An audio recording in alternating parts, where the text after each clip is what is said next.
Hey everyone, you're listening to another episode of the All Things Private Practice podcast. I'm your host, Patrick.Casale. I'm joined today by my friend and colleague, and for a repeat guest appearance, Dr. Liz Slonena. She is an ADHD psychologist, speaker, business consultant located in Asheville, North Carolina. She is a connoisseur of nerdy things from anime to JRPGs. Dr. Liz takes neurodivergent entrepreneurs from stuck to inspired using mindful hypnosis, a science backed way to rapidly reduce stress and feel more calm, confident, and creative. If you're ready to reignite your spark, experience Dr. Liz's mindful hypnosis meditations on YouTube or an InsightTimer.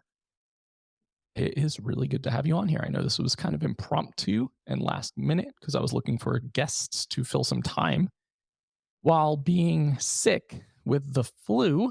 And I know we are going to talk about how to manage your business, especially when you're a sole owned business, when you're struggling with chronic health conditions or medical emergencies. So it feels weirdly on the nose today. Yes. And being really transparent here too, I am 6 weeks post surgery. And it is interesting to just reflect upon our first time doing a podcast together. Both of us have grown so much and our businesses have expanded. And I think us just connecting over relaxation, rest, taking breaks, we both kind of recoil in that. And with both of us having some interesting health conditions and chronic health issues pop up, I think it's really redefined our energy levels, our relationship with rest, and how we've really structured our businesses. So it's great to have a almost 180 with you today.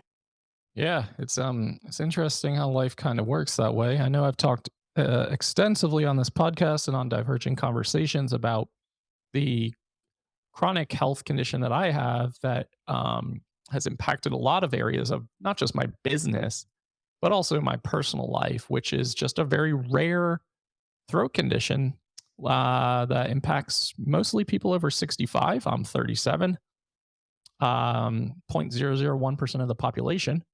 Doctor liked to make the joke of like, you're one of the lucky ones. I was like, oh, thank you so much.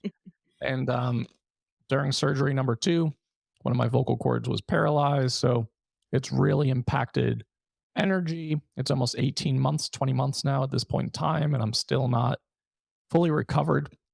It's impacted the ways that I've had to shift my business boundaries and my personal boundaries with what I say yes to and how much capacity I have. And it creates a lot of vulnerability. When I had the surgery, I was not a solo practitioner because my group practice had kind of just started that year, but it was tiny. But my coaching business was just me. So talk about it's like you're mentally preparing for this thing that you know is going to be traumatizing in some way. So the lead up is traumatizing and stressful. Then the preparation stage of like, okay, financially, how do I ensure that I'm okay? And then the aftermath, there can be fallout, there can be like lost relationships when energy shifts and changes, when you start saying no to things you may have said yes to in the past because your capacity has shifted. So I don't know if you want to just jump into kind of your own experience with everything that's happened over the last 6 weeks and prior to that, and we can kind of go from there. Definitely. Yes. And that's just a great segue because there is a beginning, middle, and end. And I wouldn't even say end, but constant recovery for chronic illness. And my chronic illness, I guess I've been born with it. Recently found out back in December of 2023, having stage 3 endometriosis. And the doctors and everyone I know is like, how could you not know? And if anyone has heard of endometriosis or is a survivor or has it yourself, it's essentially extremely debilitating and painful periods, menstruation, and just a host of other kind of chronic pain issues. And for this, I've always had a really interesting, complex relationship with my body, my energy levels, as well as throw in good old ADHD into that too. That I learned really well out of survival and functioning in a capitalist and neurotypical world to ignore my body, to ignore my energy levels, to kind of conform to the status quo. Yes, falling into like hustle culture and being chronically and constantly productive. And that came to a screeching halt when I finally had my diagnosis. And it's kind of brought to tears of, oh my gosh, I've been ignoring myself. I don't even know since the day I was born or the day I had my first period. And there was this really interesting experience of grief, like preemptive grief and complex grief of much like new diagnoses are finally revealing like, oh, ADHD or oh, autism or both. It really fundamentally changes your perspective of yourself, your identity, your career, the people that you are with. It's like, how do I live with this now, knowing this new information? And so I kind of went into like a hibernation period. I didn't really tell a lot of people. It wasn't only like until a month until my surgery did I feel comfortable sharing, just because there's a lot of inner work and kind of preparation too of like, oh shit, I'm going to have to take like how many weeks, how many months off? I'm not going to be myself, energy wise or even brain wise. It was a lot of preemptive grief and a lot of preemptive thinking. And so I think what was helpful for me, at least, was really connecting with other folks, especially other therapists with endometriosis. And it just so happens there's a huge correlation between uh, endometriosis and ADHD. And it was just really refreshing to connect with other people to get their real life experiences, what they did, what they would do, what they wouldn't do all over again, simply because the medical model and even my surgeon was like, oh, you'll be just fine. And, a week and a half, 2 weeks, you can return to work, no problem.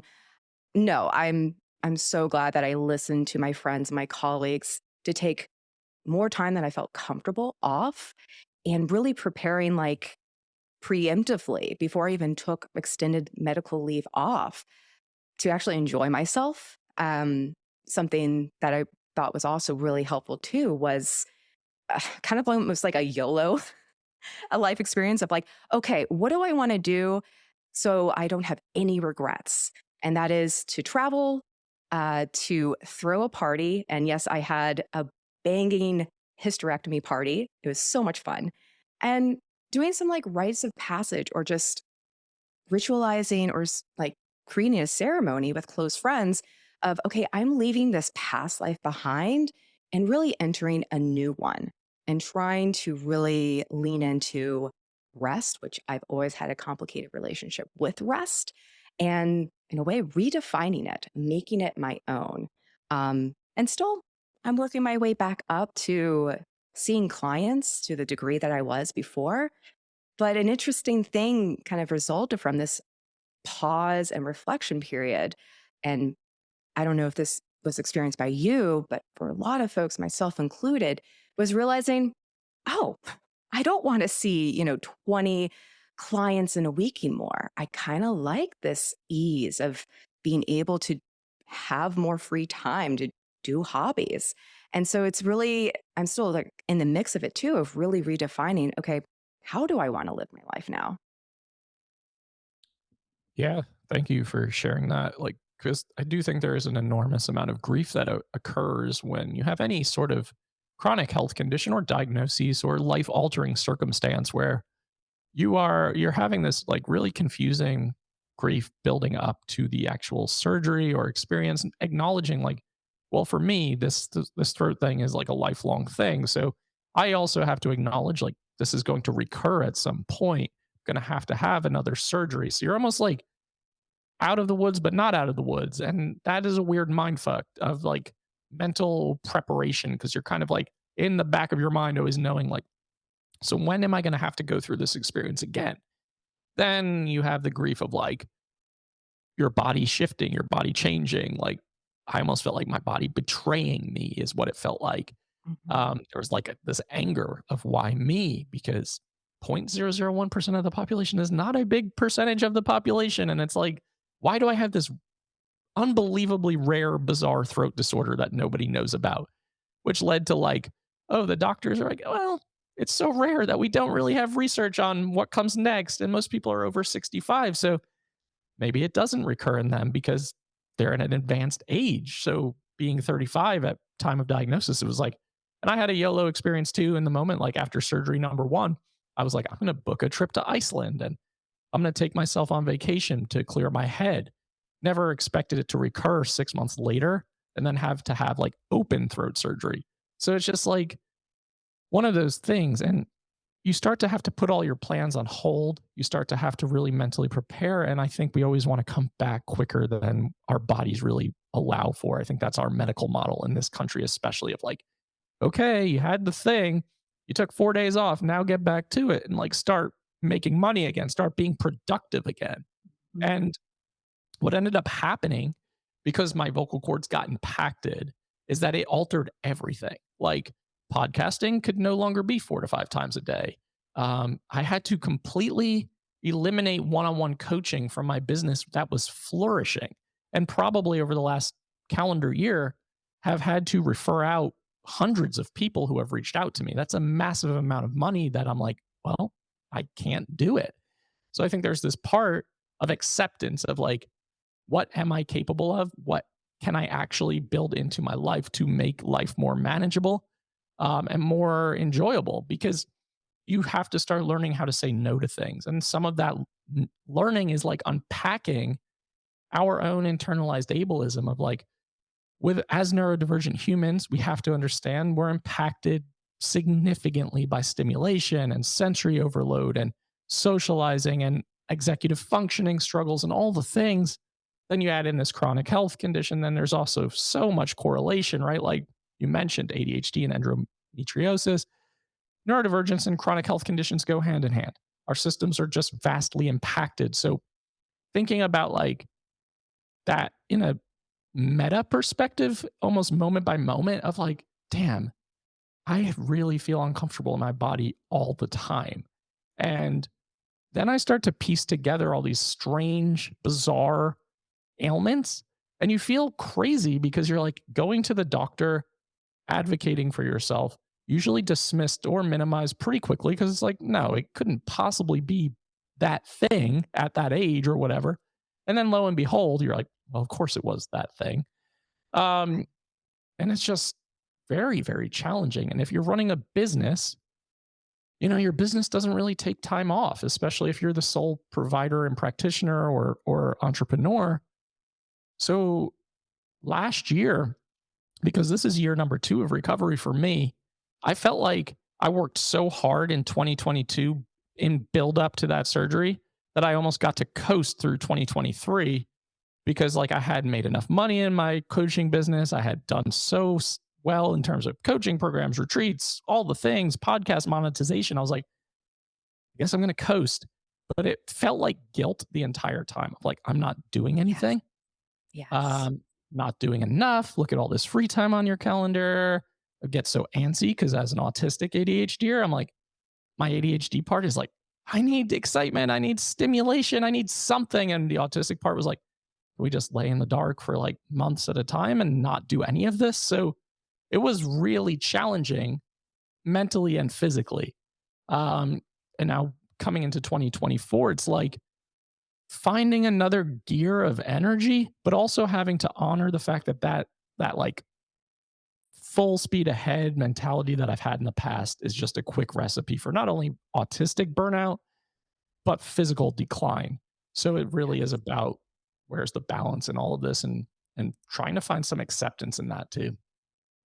Well said. And that mirrors a lot of my experience as well, especially endometriosis. There is no cure. Yes, I may have to have a surgery, I don't know, 5 years, 8 years. Hope to God, not in a year, that it is kind of, I am living with this. And I made a promise to myself, like, I'm never allowing a diagnosis to define or limit my life. And at the same time, I need to kind of honor my energy levels. I have to unfortunately take care of this meat sack of a suit that I have to, experience live with. Can't wait And for us to transcribe that. My person is yeah, and be like, huh? Okay. Yeah. But Like, yeah, I'm terrible at like car maintenance in general, but it's like, oh shit, I really need to take care of my body, take care of my vessel. And it's also so freaking hard to listen to your body when you've never learned how to listen to it. yep. Yeah, absolutely. It's really hard. I think it creates this like this inner tug of war dynamic where you're like at home resting in whichever capacity is how you find to be comfortable or how you rest in general. And you're like, your body, your mind is like saying, like, we should be doing something. We should be creating. We should be productive. We should be working. Um, we should be hanging out with friends.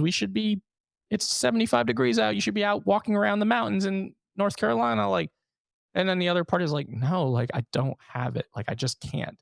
And it's so hard to figure out, like, how do I listen to it? How do I honor it? And again, setting boundaries. Like, I've had to say no to friends, people who are like, I just want to reconnect over coffee. Can we do that sometime? And I'll be like, I'll look at my calendar and I'm like, no. And I've said no more in my life in the last 2 years than I have in 37 years of existence, which feels quite Mhm. empowering. But it's also like, there's still a long way to go because I still Right. push it. Like, I had to make an agreement with my therapist for 2025 that I would only schedule retreats that I'm hosting in odd numbered months because this year I went Asheville in January, spoke at an event in Norway in February, Ireland in March, Spain in April, speaking at a conference in Alaska in May, hosting a retreat in Greece 1 week later. And it's like, yeah, this is not sustainable for most people, let alone someone with chronic health issues who is also neurodivergent. Yeah, and just hearing that, I'm like, oh my gosh, no, thank you. It sounds exciting, but I'd rather live vicariously through you and hear about all the cool things. And it is really fucking hard to be perhaps poly passionate, um, being lit up, having all these wonderful opportunities just like banging at your door, begging for you to join on in the fun. And I feel like with a lot of neurodivergent folks, it's so hard to say no to FOMO. And it's so hard to let go of the shoulds and the coulds and really listen to, okay, all the kind of like truly unmasking and really listening to, okay, regardless of what every other person wants, what do I actually want? And that may even be like a mind fuck of like, I don't know what I want. I want multiple things. A part of me wants to go travel. A part of me wants to speak at this retreat. A part of me just wants to shut off all the lights and be a hermit and not hear from anyone until a year later. And I think it's so important of even starting there of redefining and reclaiming rest. Because I can fondly remember just talking to you about rest, and you were like almost, you know, Mm. wincing at the word. And I'm just curious now, what is your relationship to rest? Yeah, it's a good question. One, I just want to highlight like the hermit fantasy is a real fantasy for me. I have definitely told my therapist many times, I'm like, my number one goal with all this, like, is to disappear from all of it. It's not to be in the thick of this. It's not to build this audience. It's not to make this, it's just to disappear from it. That's fantasy number one. Number two, when I listed all those events, right, I had written them out and you were like, oof, that's exhausting hearing that. I remember like very much vividly saying, I cannot wait until June 3rd. And this was back in like January before these all started. That is not a great mentality to have going into all of these things because I was like, I know how much this is going to take from me. Um, so, anyway, my relationship with rest has definitely shifted. I think I rest more now than I probably ever have in my life. And whether that be vocal rest, which is like an absolute necessity, I can only speak for prolonged periods during the day before my voice is just gone. And it's one of those things that is really frustrating because, like, if you're in a loud environment, if I'm out with friends or at a bar or a restaurant or there's music or it's just loud, it's almost impossible for me to be heard. And that is so frustrating because what you'll get is a lot of like glances when you're talking, or someone will try to read your lips, or like they'll be like, "What did you say? I can't hear you." And the more that happens, the more frustrated you get, but you can't enunciate or project any louder than you are. So you start to shut down. So it's led to a lot of these moments where I'm just like, I have to be so selective of who I hang out with, where I hang out, where I spend time. So that has really shrunk my world a bit in certain situations. So that's been a challenge. So I know like vocal rest is paramount for me. And then not overscheduling myself. Like prior to surgery, I was probably doing between 5 and 6 different things a day, whether it be like 5 podcast recordings, 2 coaching sessions, and some whatever, like the combination was. And the reality has become that I can do 2 to 2.5 things a day until my energy and my voice is gone. So, again, circling back to rest, like that means having to be very, very, very selective and intentional about how I schedule my time, which I never really had to think about before in the same way. So it really does alter your entire world. But Yes. I enjoy it. Like I enjoy the rest periods. I'm like, I can just lay on my couch. I can lay in my bed in the dark. I can sit on my porch. Like I don't have to be doing anything and I don't feel like I'm not being productive. I think the one thing I still struggle with is the ADHD part of me that's like, I'm pretty antsy. Like I need to Oh, do yeah. stimulating, but I'm not feeling like it needs to be productive to be stimulating.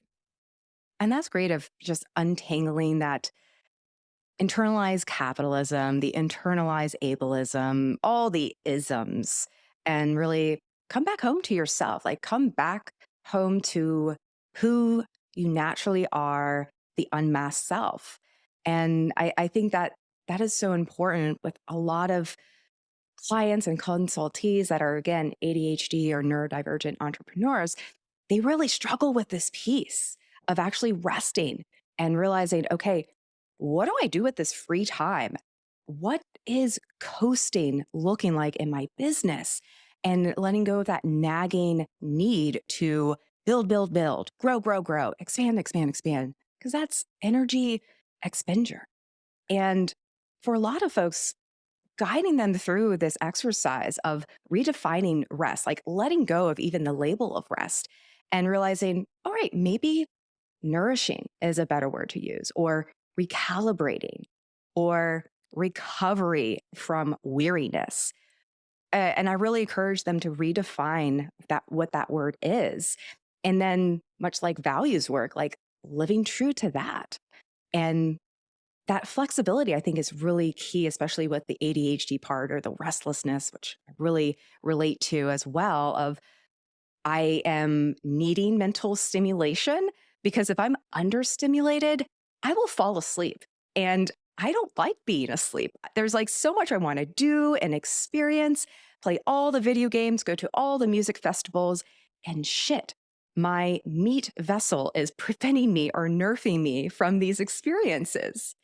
And it is that really being very discerning and this weird, like thinking ahead. And for me, I'm just like, damn, I can barely think like one day ahead. But sometimes, as unfortunate as it is, sometimes we do have to learn the hard way. And like a recent example, a form of just like physical rest, which is kind of paradoxical. I need to walk, and I walk like at least 10K steps a day. And for me, that is restful. That is like recalibrating. And post surgery, this is like 10 days post surgery. I'm like, I want to go walking again. I got, doctor's orders. I need to walk. And I thought it was a great idea to try to walk to 10,000 steps. I like was about to pass out by 7,000 steps and just had this like come to moment with my body of like, why am I torturing myself? Why am I trying to be the person I once was when truly you are a different person? Your body's needs, even your kind of emotional or physical needs, are completely different now.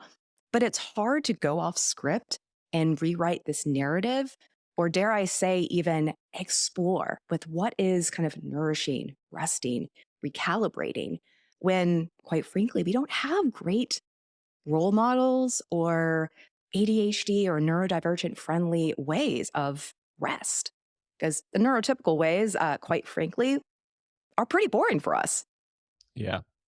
Yeah. I think we can kind of shame spiral in those moments when it's like, all right, so self care, right, is like bubble baths and massages and mindfulness and meditation. And for me, it's like that couldn't be further from the truth. So I have to really challenge my own notion of like, what am I supposed to be doing in order to recover, to rest, to center and ground? And it just has to look different and give myself permission for it to look differently.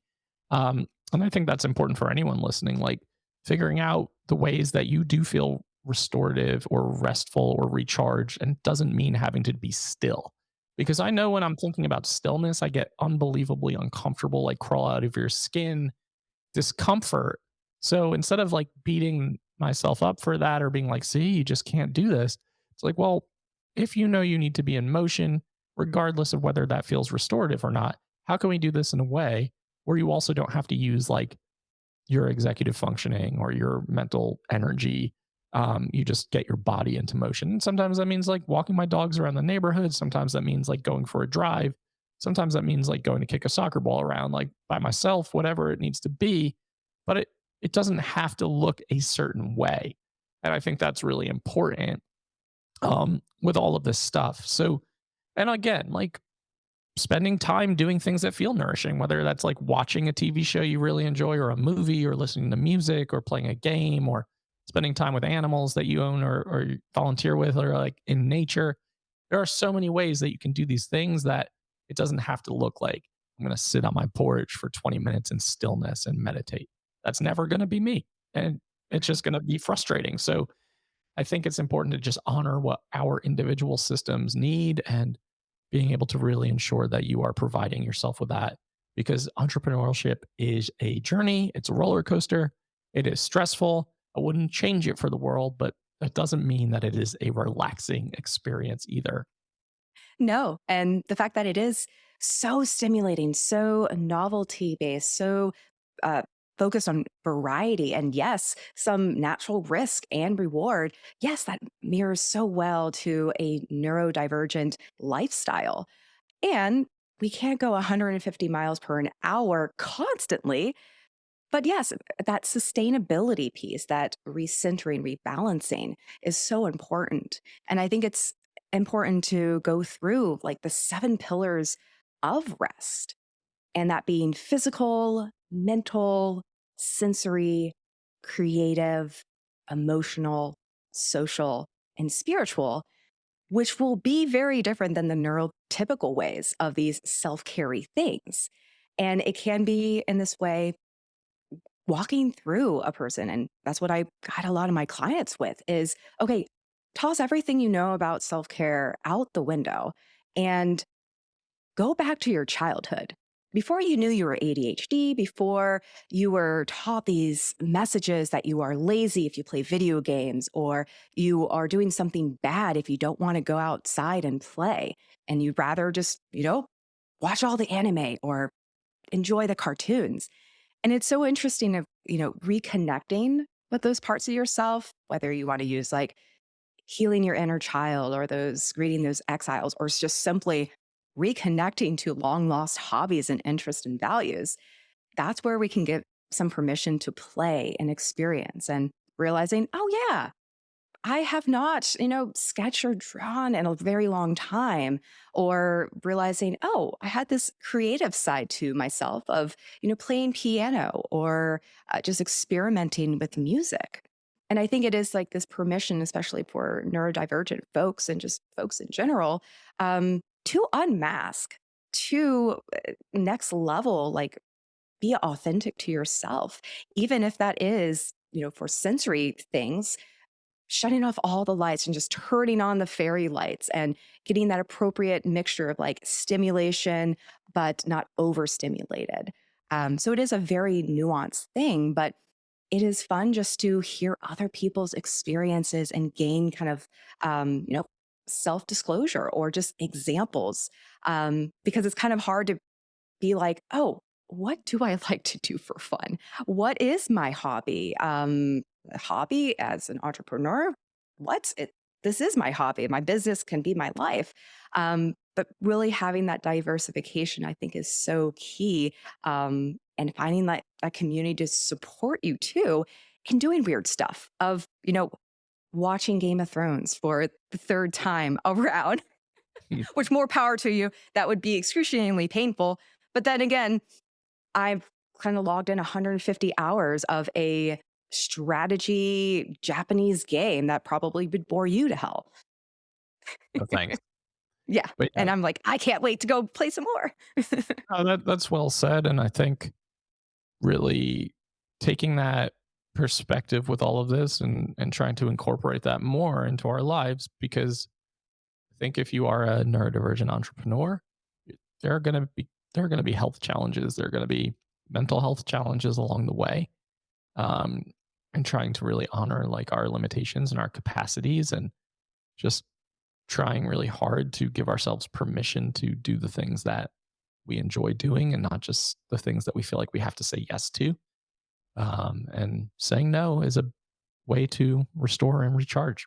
And it's a great way to set a boundary too. So getting comfortable with just saying no, despite the FOMO, or despite the like, oh, I'll never have another opportunity again if I say no. And I just said, a good friend of mine just asked me, hey, I know you'll be in Ireland next year for your retreat in March, but would you want to come to Austin for my summit and speak? And it's 2 weeks after I get back. And there's a part of me that wants to say yes to that. But I was just like, listen, I can't do that. And I Mhm. think in the past, I would have forced myself to say yes to that. And I would have dealt with the consequences of the fallout and the aftermath of having to recover from burnout. And it's just not something I'm willing to do anymore. So just getting really comfortable with those situations too. Right. Yeah. And the power of no, it can be really uncomfortable, especially if you're a chronic people pleaser, or a genuine part of yourself is like, oh, this is amazing opportunity. But thinking about, long term, really taking care of yourself, like your future self. And sometimes I have to do these exercises with myself and for my clients too, of like, okay, what would be the greatest gift to your future self? Would taking that speaking opportunity do it? Or would, truly going at home and cuddling your dogs, or just binge watching your favorite anime show? Is that what your future self really needs? Because there will always be more opportunities. And again, it is a journey. It is sometimes feels like a marathon and a sprint at the same time. But you don't have to participate if you don't like running. Yeah. You can just stand on the sidelines and hand out water. Yeah, and that could be enough for you.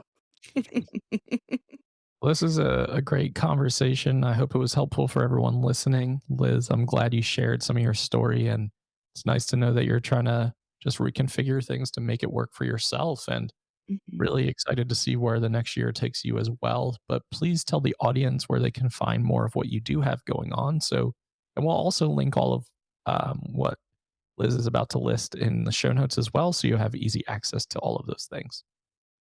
Great. And thanks for having me on. And if this connected with you or resonated with you at any way, you can find me at drlizlistens.com. And my social handles are Dr. Liz Listens. I'm fairly active on Facebook and Instagram. Love to do a lot of memes. That is my creative way of promoting rest and just relaxation and creativity. And if you are interested in learning different ways of really restoring yourself and recalibrating yourself, I do a lot of mindful hypnosis. And for some folks, they're like, oh God, that's going to be so boring. No, this is kind of my approach to make it very neurodivergent friendly, that it's very imaginative, it's very focused on guided imagery and inner transformation. So if you are hypno curious, you can listen to some of my meditations on YouTube, as well as exclusive ones on Aura, and just find and experience new ways of tending to your body. Love it. And all of that information, again, will be in our show notes so that you have easy access to all of those trainings and ways to connect with Liz. Thanks for coming on and sharing your story. Always a pleasure. And hopefully see you in Asheville at some point whenever both of our schedules allow that to happen. I know, can't wait. And we're both kind of hermits. So maybe in the next few months. My friends that like I connect with here will be like, so I know you're busy and you don't want to socialize with a lot of people. So you have anything in the next 4 months where you could fit me in? And I'm like, that's perfect. Like Yeah. that works well. Um, Yeah. Agreed. and to everyone listening to the All Things Private Practice podcast, new episodes are out every single Saturday on all major platforms and YouTube. You can like, download, subscribe, and share. Doubt yourself. Do it anyway. And we'll see you next week.